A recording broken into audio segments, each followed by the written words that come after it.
ನೋಡಿ, ಬಿಜೆಪಿ ರಾಜ್ಯಾಧ್ಯಕ್ಷರು ಯಾರಾಗ್ತಾರೆ ಅನ್ನೋ ಪ್ರಶ್ನೆಗೆ ಈ ಸ್ಟೋರಿಯಲ್ಲಿ ನಿಮಗೆ ಸ್ಪಷ್ಟವಾದ ಉತ್ತರ ಕೊಡುವವನಿದ್ದೇನೆ. ಬಹುಶಃ ಬಹಳಷ್ಟು ಗೊಂದಲ ಇದೆ. ಒಂದ್ ಕಡೆ ವಿಜೇಂದ್ರ ನಾನೇ ಮತ್ತೆ ರಾಜ್ಯಾಧ್ಯಕ್ಷ ಆಗ್ತೀನಿ ಅಂತಿದ್ದಾರೆ. ಯತ್ನಾಳ್ ಅಂಡ್ ಟೀಮ್ ನಾವು ಡೆಲ್ಲಿಗೆ ಹೋಗಿ ರಾಜ್ಯಾಧ್ಯಕ್ಷ ಅಭ್ಯರ್ಥಿಯನ್ನ ಘೋಷಣೆ ಮಾಡ್ತೀವಿ ಅಂತ ಹೇಳ್ತಿದ್ದಾರೆ. ಅಲ್ಲಿಗೆ ಎಲೆಕ್ಷನ್ಗೆ ರೆಡಿ ಅನ್ನೋದು ಎರಡು ಕಡೆಯಿಂದ ಮಾಹಿತಿ ಬಂದಿದೆ. ಆದ್ರೆ ಹೈಕಮಾಂಡ್ ಈಗಾಗಲೇ ಯಾರನ್ನ ರಾಜ್ಯಾಧ್ಯಕ್ಷರನ್ನಾಗಿ ಮಾಡಬೇಕು ಅನ್ನೋದ್ರ ಬಗ್ಗೆ ತೀರ್ಮಾನ ಮಾಡಿದೆ. ಹಾಗಾದ್ರೆ ಯಾರು ಬಿಜೆಪಿಯ ರಾಜ್ಯಾಧ್ಯಕ್ಷರಾಗ್ತಾರೆ? ಎಸ್, ಈ ಪ್ರಶ್ನೆಗೆ ಉತ್ತರ ಕೊಡುವ ಸಲುವಾಗಿ ನಾನು ಬಂದಿದ್ದೇನೆ. ಆತ್ಮೀಯರೇ, ವಾರ್ತೆ ವಿಶೇಷ ಕಾರ್ಯಕ್ರಮಕ್ಕೆ ಸ್ವಾಗತ. ನಾನು ವೀರೇಂದ್ರ ಉಪ್ಪುಂದ. ನೋಡಿ, ಸಹಜವಾಗಿ ಚರ್ಚೆಯ ಕೇಂದ್ರ ಬಿಂದು ಈಗ ಬಿಜೆಪಿ ರಾಜ್ಯಾಧ್ಯಕ್ಷರಾಗೋದು ಯಾರು ಅನ್ನುವಂಥದ್ದು. ಎಲೆಕ್ಷನ್ಗೆ ಎರಡೂ ಬಣದಿಂದಲೂ ಕೂಡ ನಾವು ರೆಡಿ ಅನ್ನುವಂಥ ಉತ್ತರ ಬಂದಿದೆ. ನೋಡಿ, ನಾನು ಮೊದಲೇ ಹೇಳ್ಬಿಡ್ತೀನಿ, ನಿಮಗೆ ಮೊದಲು ಆರಂಭದಲ್ಲೇ ತಿಳಿಸ್ಬಿಡ್ತೀನಿ. ಬಹುತೇಕರು ಅಂದ್ಕೊಂಡಿದ್ದಾರೆ ಯತ್ನಾಳ್ ಕ್ಯಾಂಡಿಡೇಟ್ ಆಗ್ಬಿಡ್ತಾರೆ ಅಂತ ಹೇಳಿ. ನೋ, ಯತ್ನಾಳ್ ಸ್ವತಃ ನಾಟ್ ಇಂಟ್ರೆಸ್ಟೆಡ್. ಅವರೇ ಸ್ವತಃ ಇಲ್ಲ, ನಾನು ರಾಜ್ಯಾಧ್ಯಕ್ಷ ಆಗೋದಕ್ಕೆ ರೆಡಿ ಇಲ್ಲ, ನಾನು ವಿರೋಧ ಪಕ್ಷದ ನಾಯಕ ಆಗ್ತೀನಿ ಅಂತ ಹೇಳಿ ತಮ್ಮ ಆಂತರಿಕ ವಲಯದಲ್ಲಿ ಆಪ್ತರ ನಡುವೆ ಹೇಳ್ಕೊಂಡಿದ್ದಾರೆ. ಅವರ ಗುರಿ ಇರೋದು ವಿಧಾನಸಭೆಯ ವಿರೋಧ ಪಕ್ಷದ ನಾಯಕ ಆಗ್ಬೇಕು ಅಂತ ಹೇಳಿ. ಅವರಿಗೆ ರಾಜ್ಯಾಧ್ಯಕ್ಷ ಆಗ್ಬೇಕು ಅನ್ನೋದು ಇಲ್ವೇ ಇಲ್ಲ. ಅವರು ಸ್ವತಃ ಅದಕ್ಕೆ ರೆಡಿ ಇಲ್ಲ. ನೋಡಿ, ಅವರು ಬಿಜಾಪುರದಲ್ಲಿ ಕಂಟೆಸ್ಟ್ ಮಾಡೋದು, ಅವರ ಶುಗರ್ ಫ್ಯಾಕ್ಟರಿ ಇರೋದು ಕಲಬುರಗಿಯಲ್ಲಿ, ಅದ್ರದ್ದು ಬೇರೆ 101 ಸಮಸ್ಯೆ, ಮತ್ತೆ ನಿಮ್ಗೆ ಗೊತ್ತಲ್ಲ ಸಂಘಟನೆ ಅನ್ನೋದು ಹೇಗೆ ಅಂತ ಹೇಳಿ. ಸೊ ಹೀಗಾಗಿ ಅವ್ರು ಆ ತಲೆನೋವನ್ನ ಮೈಮೇಲೆ ಹೇಳ್ಕೊಳಕ್ ರೆಡಿ ಇಲ್ಲ. ಅವರಿಗೆ ವಿರೋಧ ಪಕ್ಷದ ನಾಯಕ ಆಗ್ಬೇಕು ಅನ್ನೋದಿದೆ. ಅದಕ್ಕೆ ಅವರು ಮುಂದೆ ಪ್ರಯತ್ನವನ್ನ ಮಾಡ್ತಾರೆ. ಅಲ್ಲಿಗೆ ಯತ್ನಾಳ್ ಅವರಂತೂ ರಾಜ್ಯಾಧ್ಯಕ್ಷ ಆಗ್ಲಿಕ್ಕೆ ರೆಡಿ ಇಲ್ಲ ಅನ್ನೋದು ಕ್ಲಿಯರ್ ಆಯ್ತು. ಹಾಗಾದ್ರೆ ಚರ್ಚೆಯಲ್ಲಿರುವ ಇನ್ನೂ ಕೆಲವು ಹೆಸರುಗಳು ಮುನ್ನೆಲೆಯಲ್ಲೇ ಇರುವಂತದ್ದು ಈಗ ಕೇಳ ಬರ್ತಾ ಇದೆಯಲ್ಲ. ಈಗ ಶ್ರೀರಾಮುಲು ಅವರ ಹೆಸರು ಕಳೆದ ಒಂದು ವಾರದಿಂದ ಬಹಳ ಚರ್ಚೆ ಆಗ್ತಾ ಇದೆ. ಹೌದಾ? ಹಾಗಾದ್ರೆ ಶ್ರೀರಾಮುಲು ಅವರು ರಾಜ್ಯಾಧ್ಯಕ್ಷರಾಗ್ತಾರಾ? ನೋ, ಅವರ ಗುರಿ ಇರುವಂತದ್ದು ರಾಜ್ಯಸಭೆಯ ಸದಸ್ಯನಾಗಬೇಕು ಅನ್ನೋದು. ನೋಡಿ, ಆಂಧ್ರದಲ್ಲಿ YSR ಕಾಂಗ್ರೆಸ್ನ ವಿಜಯ್ ಸಾಯಿ ರೆಡ್ಡಿ ಅಂತ ಹೇಳಿ ಅವರು ರಾಜ್ಯಸಭಾ ಸದಸ್ಯತ್ವಕ್ಕೆ ರಾಜೀನಾಮೆಯನ್ನು ಕೊಟ್ಟಿದ್ದಾರೆ. ಅದರ ಅವಧಿ ಇನ್ನೂ 4 ವರ್ಷ ಇದೆ. ಸೊ ಅಲ್ಲೀಗ YSRCP ಅಧಿಕಾರವನ್ನು ಕಳ್ಕೊಂಡಿದೆ. ಸಹಜವಾಗಿ NDA ಮೈತ್ರಿಕೂಟ ಅಲ್ಲಿ ಅಧಿಕಾರದಲ್ಲಿರೋದ್ರಿಂದ ಮನ್ಸು ಮಾಡಿದ್ರೆ ಬಿಜೆಪಿ ಹೈಕಮಾಂಡ್ ಅಲ್ಲಿ ಯಾರನ್ನ ಬೇಕಾದ್ರೂ ರಾಜ್ಯಸಭಾ ಸದಸ್ಯರನ್ನಾಗಿ ಎಲೆಕ್ಟ್ ಮಾಡಬಹುದು. ಶ್ರೀರಾಮುಲು ಅವರು ಅದಕ್ಕೆ ಟವೆಲ್ ಹಾಕೊಂಡು ಕೂತಿದ್ದಾರೆ. ಅವ್ರಿಗೇನು ರಾಜ್ಯಾಧ್ಯಕ್ಷ ಆಗ್ಬೇಕು ಅನ್ನೋದಿಲ್ಲ. ಅವರಿಗೂ ರಾಜ್ಯಾಧ್ಯಕ್ಷ ಹುದ್ದೆ ಇದೆಯಲ್ಲ, ಅದಕ್ಕೆ ಬೇರೆದೇ ಬೇಕು, ಸಂಘಟನೆ ಗೊತ್ತಿರಬೇಕು. ಮತ್ತೆ ಶ್ರೀರಾಮುಲು ಅವರು ಕೂಡ ಹಿ ಇಸ್ ನಾಟ್ ಇಂಟ್ರೆಸ್ಟೆಡ್. ತಾನು ಸ್ಟೇಟ್ ಪ್ರೆಸಿಡೆಂಟ್ ಆಗ್ಬೇಕು ಅನ್ನೋದನ್ನ ಅವ್ರು ತಲೆಯಲ್ಲೇ ಇಟ್ಕೊಂಡಿಲ್ಲ.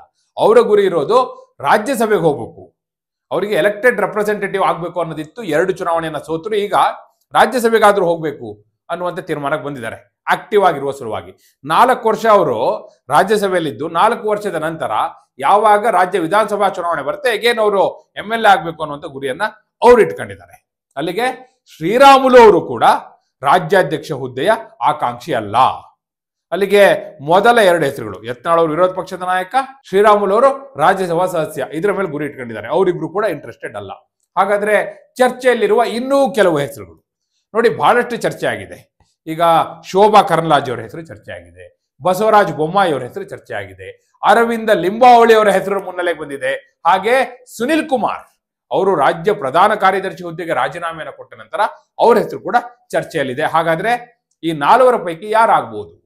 ಇನ್ನು ಕೆಲವು ಹೆಸರುಗಳೆಲ್ಲ ಇದೆ, ಅದಕ್ಕೆ ಬರ್ತೀನಿ. ಆದ್ರೆ ಅದಕ್ಕೂ ಮೊದಲು ನೋಡಿ, ಸಮುದಾಯವಾರು ನೋಡೋದಾದ್ರೆ ಲಿಂಬಾವಳಿ ಅವರು ಭೋವಿ ಸಮುದಾಯವನ್ನ ಪ್ರತಿನಿಧಿಸ್ತಾರೆ, ದಲಿತರು ಅಂತ ಹೇಳಿ ಕನ್ಸಿಡರ್ ಆಗ್ತಾರೆ. ಹಾಗೆ ಸುನಿಲ್ ಕುಮಾರ್ ಅವರು ಸಹಜವಾಗಿ ಈಡಿಗ ಸಮುದಾಯವನ್ನ ಪ್ರತಿನಿಧಿಸ್ತಾ ಇದ್ದಾರೆ, ಹಿಂದುಳಿದ ವರ್ಗ ಅನ್ನುವಂಥದ್ದು ಅವರ ಕನ್ಸಿಡರೇಷನ್. ಶೋಭಾ ಕರಂದ್ಲಾಜೆ ಅವರು ಒಕ್ಕಲಿಗ ಸಮುದಾಯವನ್ನು ಪ್ರತಿನಿಧಿಸ್ತಾರೆ. ಸಹಜವಾಗಿ ಹೈಕಮಾಂಡ್ನ ಪ್ರತಿನಿಧಿಯಾಗಿ ಅವರೇನಾದ್ರೂ ಬಂದು ಕೂರ್ಬೋದಾ, ಮಹಿಳಾ ಪ್ರಾತಿನಿಧ್ಯ ಅಂತ ತೆಗೆದುಕೊಳ್ಳೋದಾದ್ರೆ ಅನ್ನೋ ಚರ್ಚೆಯಲ್ಲಿದೆ. ಇನ್ನು ಬಸವರಾಜ ಬೊಮ್ಮಾಯಿ ಅವರು ಲಿಂಗಾಯತ ಸಮುದಾಯದ ಕಾಯಿನ್ನ ಪ್ರಯೋಗ ಮಾಡ್ತಿದ್ದಾರೆ. ನೋಡಿ, ಹೈಕಮಾಂಡ್ ಇದ್ರು ಈ 4 ಹೆಸರುಗಳು ಕೂಡ ಚರ್ಚೆ ಆಯ್ತು, ನೋ ಡೌಟ್ ಇನ್ ದಟ್. ಪ್ರಮುಖವಾಗಿ ನಾ ಹೇಳ್ತಿರೋದು ಮೊದಲ ಹಂತದಲ್ಲಿ ಈ 4 ಹೆಸರುಗಳು ಕೂಡ ಚರ್ಚೆಗೆ ಬಂದಿದೆ. ಅವರು ಮತ್ತೆ ಅಧಿಕಾರಕ್ಕೆ ಬರಬೇಕು ಅಂದ್ರೆ ಯಾರಿರ್ಬೇಕು, ಸಂಘಟನೆ ಯಾರಿಗೆ ಗೊತ್ತಿದೆ, ಸಂಘ ಪರಿವಾರ ಯಾರನ್ನ ಒಪ್ಕೊಳ್ಳುತ್ತೆ, ಮತ್ತು ಎಲ್ಲರೂ ಒಪ್ಕೊಳ್ಳುವಂತಹ ನಾಯಕತ್ವ ಬರ್ಬೇಕಲ್ಲಿಗೆ ಅನ್ನೋದು ಹೈಕಮಾಂಡ್ ತಲೆಯಿದೆ. ಅವರಿಗೆ ಕರ್ನಾಟಕದ ತಲೆನೋವು ಸಾಕಾಗೋಗ್ಬಿಟ್ಟಿದೆ. ಇಡೀ ಭಾರತದ ಉಳಿದೆಲ್ಲಾ ರಾಜ್ಯಗಳನ್ನ ನಿಭಾಯಿಸೋದು ಒಂದು ತೂಕ ಆದ್ರೆ ಕರ್ನಾಟಕ ನಿಭಾಯಿಸೋದೇ ಇನ್ನೊಂದು ತೂಕ ಅನ್ನಂಗಾಗ್ಬಿಟ್ಟಿದೆ ಹೈಕಮಾಂಡ್ ಪಾಲಿಗೆ. ಹೀಗಾಗಿ ಇಲ್ಲಿ ಎಲ್ಲರನ್ನೂ ಒಟ್ಟಿಗೆ ತೆಗೆದುಕೊಂಡು ಹೋಗುವಂತ ನಾಯಕತ್ವ ಅವ್ರಿಗೆ ಬೇಕಾಗಿದೆ. ಅದನ್ನ ಅವ್ರು ಅಬ್ಸರ್ವ್ ಮಾಡ್ತಾ ಇದ್ದಾರೆ. ಮತ್ತೆ ಸಂಘ ಒಪ್ಕೋಬೇಕು, ಬಹಳ ಮುಖ್ಯವಾಗಿ. ನೋಡಿ, ಲಿಂಬಾವಳಿ ಅವರು ABVPಯ ಹಿನ್ನೆಲೆಯಿಂದ ಬಂದಂತವರು, ಸಂಘ ಪರಿವಾರ ಜೊತೆ ಒಳ್ಳೆಯ ಸಂಪರ್ಕ ಇದೆ. ಈವನ್ ಸುನಿಲ್ ಕುಮಾರ್ ಕೂಡ, ಅವರಿಗೂ ಕೂಡ ಸಂಘ ಪರಿವಾರದ ಜೊತೆ ಬಹಳ ನಿಕಟವಾದ ಸಂಬಂಧವನ್ನ ಇಟ್ಕೊಂಡಿದ್ದಾರೆ. ಅವ್ರ ಹೆಸರು ಕೂಡ ಚರ್ಚೆಯಲ್ಲಿದೆ. ಇನ್ನು ಶೋಭಾ ಕರಂದ್ಲಾಜೆ ಅವರು ನಿಮಗೆ ಚೆನ್ನಾಗಿ ಗೊತ್ತಿದೆ, ಅವರು ಸಂಘದಿಂದಲೇ ಬಂದಂಥವ್ರು. ಸೊ ಸಹಜವಾಗಿ ಅವರ ಹೆಸರು ಕೂಡ ಮುನ್ನೆಲೆಯಿದೆ. ಆದರೆ ಬೊಮ್ಮಾಯಿ ಅವರು ಸಂಘ ಪರಿವಾರದ ಹಿನ್ನೆಲೆ ಇಲ್ಲ, ಅವರು ಜನತಾ ಪರಿವಾರದಿಂದ ಬಂದಂಥವ್ರು. ಆದರೆ ಯಾವಾಗ ಮುಖ್ಯಮಂತ್ರಿ ಆದ್ರೋ ಆವಾಗ ಅವರ ಅಡ್ವಾಂಟೇಜ್ ಅದು, ಅವ್ರು ಮುಖ್ಯಮಂತ್ರಿ ಆಗಿದ್ದು ಹಾಗೆ ಅವ್ರು ಎಲ್ಲ ಕಡೆನೂ ಇರ್ತಾರೆ, ಎಲ್ಲರನ್ನೂ ಸರಿದೂಗಿಸ್ತಾರೆ, ಅದು ಅವರ ಅಡ್ವಾಂಟೇಜ್. ಆ ಲೆಕ್ಕಾಚಾರದಲ್ಲಿ ಅವರು ಕೂಡ ಕ್ಯಾಲ್ಕುಲೇಷನ್ ಹಾಕೊಂಡು ಕೂತಿದ್ದಾರೆ, ಯಾಕೆ ಅವಕಾಶ ಸಿಕ್ಕರೆ ಅವ್ರ ಕೈ ನೋಡಬಾರದು ಅನ್ನೋದು ಅವ್ರ ತಲೆಯಲ್ಲಿದೆ. ನೋಡಿ, ಈ 4 ಹೆಸರುಗಳ ಪೈಕಿ ಮೊದಲು ಡಿಲೀಟ್ ಆಗೋದು ಯಾವ್ದಪ್ಪ ಅಂದ್ರೆ ಶೋಭಾ ಕರಂದ್ಲಾಜೆ ಅವ್ರದ್ದು. ಯಾಕಂದ್ರೆ ಅವ್ರು ಈಗಾಗಲೇ ಕೇಂದ್ರ ಸಚಿವರಾಗಿದ್ದಾರೆ.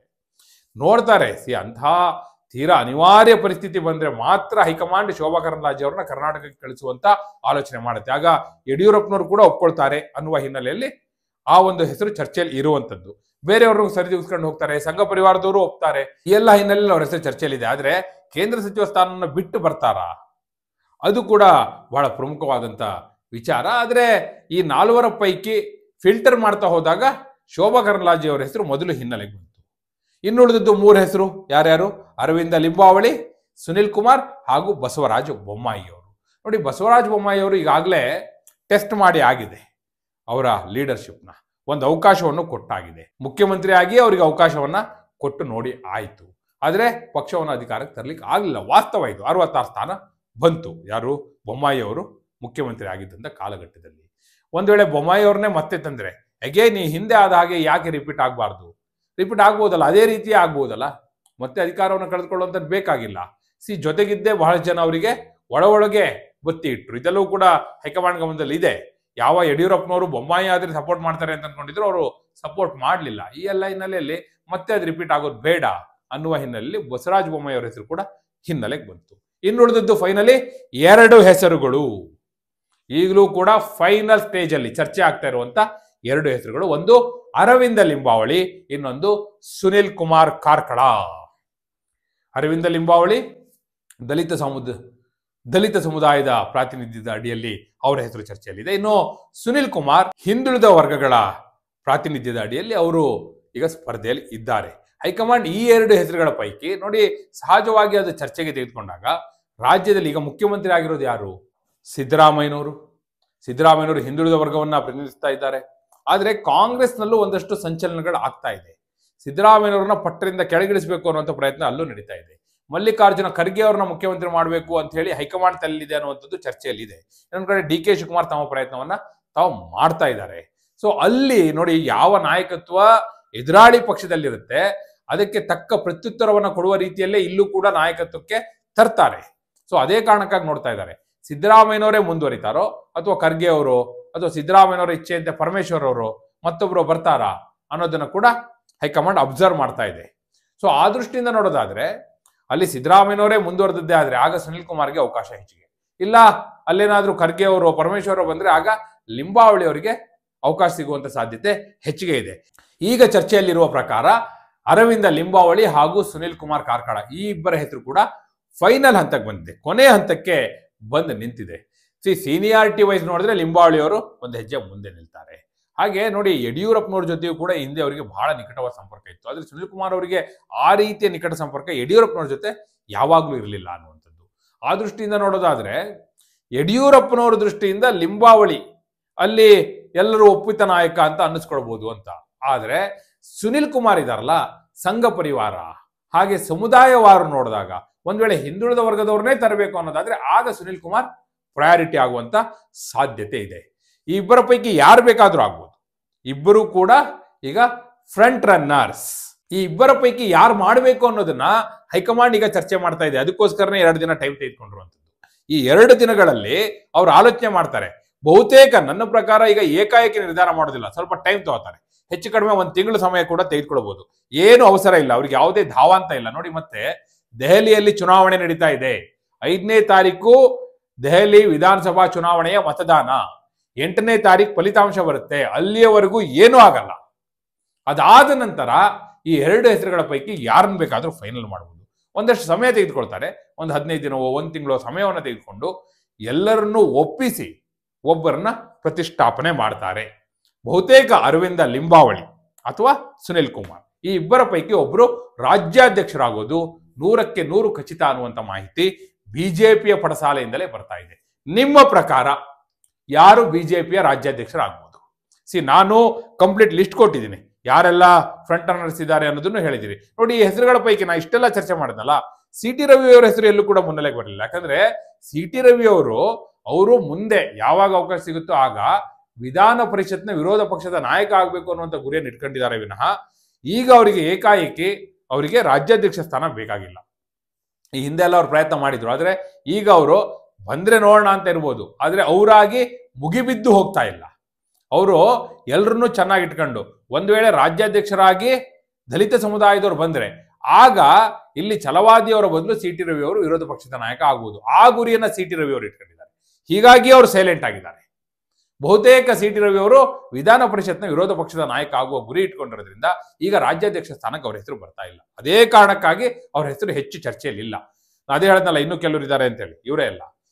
ಲಿಂಬಾವಳಿ ಹಾಗೂ ಸುನಿಲ್ ಕುಮಾರ್ ಈ ಇಬ್ಬರ ಪೈಕಿ ಯಾರಾಗಬಹುದು ಅಂತ ನೀವು ಭಾವಿಸ್ತೀರಿ? ಯಾರು ಬಿಜೆಪಿಯ ರಾಜ್ಯಾಧ್ಯಕ್ಷರಾಗಬಹುದು? ನಿಮ್ಮ ಅಭಿಪ್ರಾಯವನ್ನ ಕಮೆಂಟ್ ಮೂಲಕ ತಿಳಿಸಿ. ಹಾಗೆ ನೀವಿನ್ನು ವಾರ್ತೆ ಚಾನಲ್ನ ಸಬ್ಸ್ಕ್ರೈಬ್ ಮಾಡಿಲ್ಲ ಅಂದ್ರೆ ಈಗಲೇ ಸಬ್ಸ್ಕ್ರೈಬ್ ಮಾಡಿ. ಧನ್ಯವಾದ.